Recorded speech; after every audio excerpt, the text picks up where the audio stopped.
Nagluluto po ako ng paksing na bangus. Ako, pinalambot ko na kami, binabad ko na ng aming babae ng bangus. Masarap ko na marami ko na paksing na bangus para sa pamilihan. Bundes na bangus po.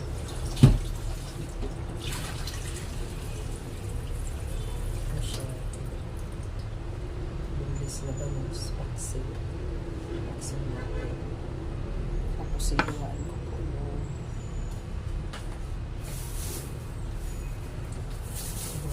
yung gulay pang sahog.